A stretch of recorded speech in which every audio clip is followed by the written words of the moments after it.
जरा सोचो, तुम्हें समुद्री लुटेरों का सोने से भरा जहाज मिल जाए।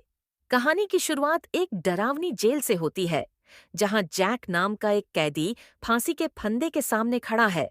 वह मौत का नाटक करता है, और जैसे ही जेल अधिकारी उसे जांचने आता है, जैक अचानक उस पर हमला कर देता है और तेजी से भाग निकलता है। जेल के बाहर उसकी माँ एक मजबूत गाड़ी में उसका इंतजार कर रही होती है। उसका भाई फ्रांसिस, जो पहले से ही योजना बना चुका है, जेल के चारों ओर पेट्रोल फैला देता है। जैक जैसे ही गाड़ी में कूदता है, फ्रांसिस आग लगा देता है और भयंकर लपटों के बीच वह तेजी से वहां से भाग निकलते हैं। पुलिस उनका पीछा करते हुए गोलियां चलाती है, लेकिन जैक और फ्रांसिस गाड़ी को तेजी से सक्करी गलियों में मोड़ देते हैं। पुलिस को चकमा देकर छुप जाते हैं। दरअसल इन लोगों को तूफानी तिगड़ी कहते हैं, क्योंकि यह हमेशा मुसीबत से निकलने का रास्ता ढूंढ लेते हैं। कहानी अब हमें एक शांति समुद्री तट के किनारे ले जाती है, जहां एक छोटा सा गांव बसा है, जिसका नाम है नाभिकपुर। यहाँ दो भाई रहते हैं, अर्जुन और छोटू। अर्जुन बड़ा भाई है, जो गांव की जिम्मेदारियों को संभालता है, जबकि छोटू सपने देखने वाला लड़का है। एक दिन छोटू अपने भाई से कहता है, अर्जुन भैया, मैं यह गांव छोड़कर कहीं नहीं जाऊंगा। यह हमारा घर है। दरअसल गांव वालों को खबर मिली है कि जल्द ही यहाँ एक बड़ा सागर रिसोर्ट बनने वाला है और सबको अपनी जमीन छोड़नी पड़ेगी। छोटू उदास है, लेकिन अर्जुन उसे समझाने की लाख कोशिश करता है। उसी दिन छोटू के दोस्त गप्पू, मोटू और टिंकू उसके घर आते हैं।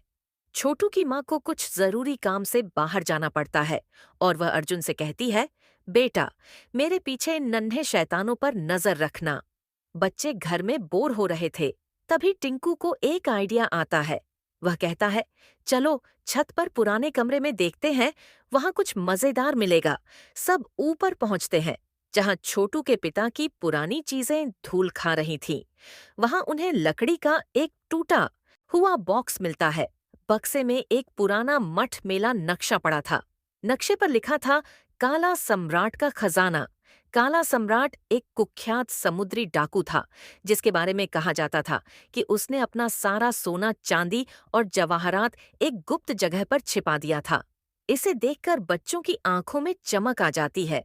छोटू अपने दोस्तों को काला सम्राट के खजाने की बात बताता है और कहता है कि इसे ढूंढकर वह अपने गांव नाभीपुर को बचा सकता है। लेकिन अर्जुन, उसका बड़ा भाई, इसे बच्चों की नादानी समझकर मना कर देता है। तभी घर के बाहर दो सूट-बूट वाले लोग आते हैं। यह उस कंपनी के कर्मचारी हैं जो गांव की जमीन पर सागर रिसोर्ट बनाना चाहती है। वह अर्जुन को एक कागज थमाते हैं और कहते हैं, अपने पिताजी से साइन करवाकर कल तक लौटा देना। कागज से साफ पता चलता है कि गांव वालों को जल्दी अपनी जमीन छोड़नी होगी। छोटू यह सुनकर उदास हो जाता है। वह सोचता है, अगर हमारे पास ढेर सारा पैसा होता तो हमें कहीं नहीं जाना पड़ता। अगले दिन छोटू अपने दोस्तों को खजाने की खोज के लिए तैयार कर लेता है। वह चुपके से अर्जुन की नजरों से बचकर नक्शे के निशान फॉलो करते हुए एक पुराने टूटे-फूटे ढाबे तक पहुंचते हैं। वहां मोटू डरते हुए कहता है, हमें अंदर नहीं जाना चाहिए। ये जगह ठीक नहीं लगती। लेकिन छोटू का इरादा पक्का है। वह कहता है, खजाना हर हाल में ढूंढना ही होगा। दूसरी तरफ अर्जुन को बच्चों के गायब होने का पता चलता है। वह एक छोटे बच्चे की साइकिल उठाता है और उनकी तलाश में निकल पड़ता है। रास्ते में उसे उसकी गर्लफ्रेंड रिया मिलती है। रिया के साथ उसका फ्रेंड भी था। वह अर्जुन का साइकिल जबरदस्ती पकड़कर कार का स्पीड बढ़ा देता है, जिससे अर्जुन खाई में गिर जाता है। इधर छोटू और उसके फ्रेंड ढाबे के अंदर घुस जाते हैं। मोटू एक पुरानी जीप के पास रुकता है और चौंक जाता है। वह कहता है, अरे यह तो वही जीप है जिसे मैंने तूफानी तिगड़ी को भागते हुए देखा था। दरअसल उसने कुछ दिन पहले उस तिगड़ी को इसी जीप में पुलिस से बचते हुए देखा था।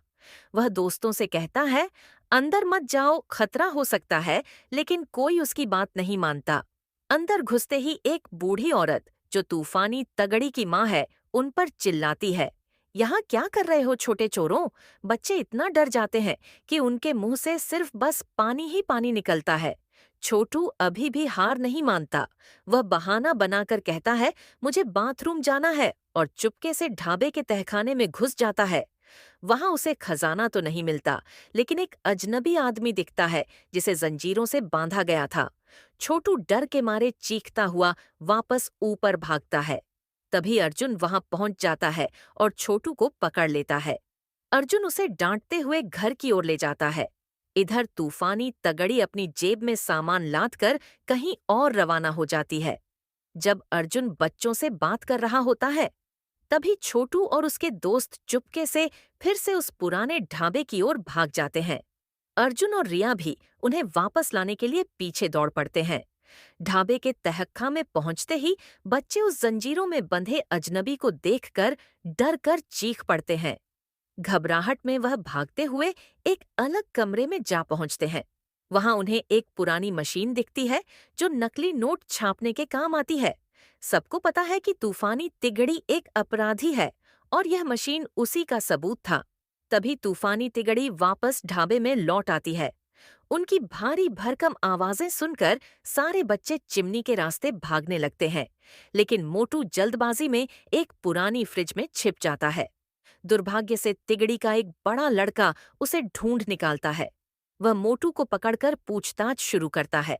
मोटू डर के मारे सब सच बता देता है। खजाने की खोज, नक्शे की बात, सब कुछ। लेकिन तिगड़ी का कोई भी उसकी बात पर यकीन ही नहीं करता। वह हंसते हुए मोटू को उसी जंजीरों वाले अजनबी के पास बांधकर चले जाते हैं। इधर छोटू और बाकी दोस्त चिमनी से होते हुए एक अंधेरी सुरंग में पहुंचते हैं। वहां उन्हें कंकाल दिखता है जिसने हाथ में पुरानी तलवार पकड़ी हुई है। पहले तो सब डर जाते हैं। फिर गप्पू कहता है, शायद यह रामू खोजी का कंकाल है जो सालों पहले काला सम्राट का खजाना ढूंढने निकला था। तभी वे लोग गलती से एक रस्सी खींच लेते हैं, जिससे एक खतरनाक ट्रैप शुरू हो जाता है। बड़े बड़े पत्थर ऊपर से गिरने लगते हैं, लेकिन बाल बाल बचकर सब आगे निकल जाते हैं। इसके बाद अर्जुन एक बड़ा पत्थर हटाता है, जिससे ढेर सारे चमगादड़ बाहर निकलकर भागने लगते हैं। वे उसी रास्ते से धीरे धीरे आगे बढ़ते हैं और एक झरने के पास पहुंच जाते हैं।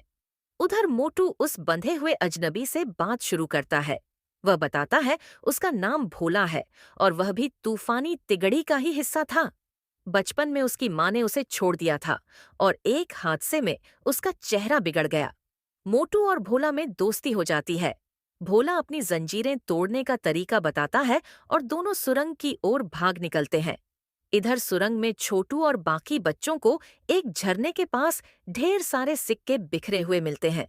लोग ऊपर से इस झरने में सिक्के फेंकते हैं, क्योंकि लोगों का मानना है कि इससे कोई भी विश पूरा हो जाता है। बच्चे उत्साह में सिक्के जेबों में भरने लगते हैं।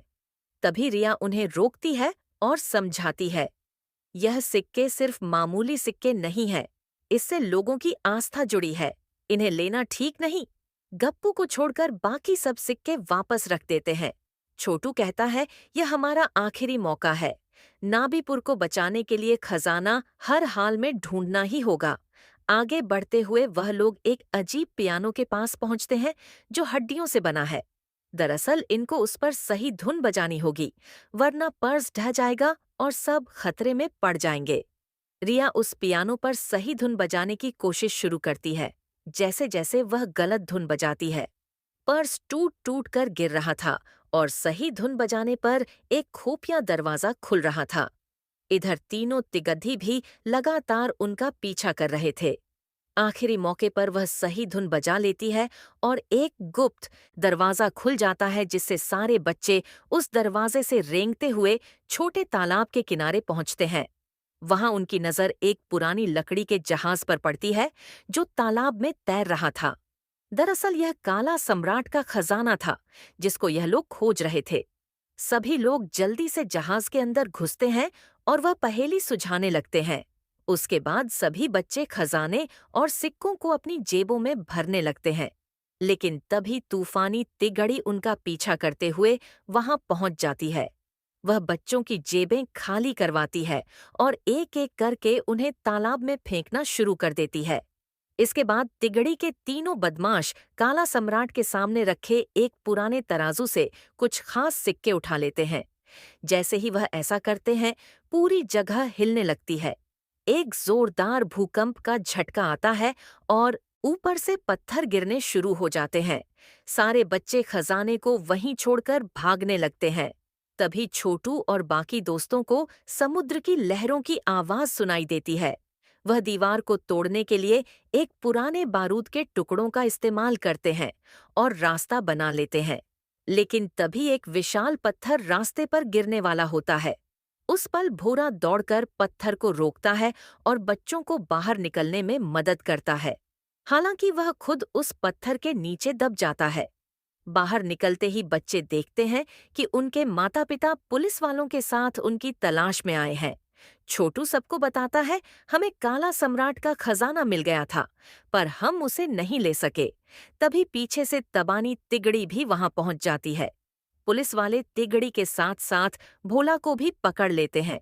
लेकिन मोटू सबके सामने कहता है, भोला कोई बुरा इंसान नहीं है, उसने हमारी जान बचाई है।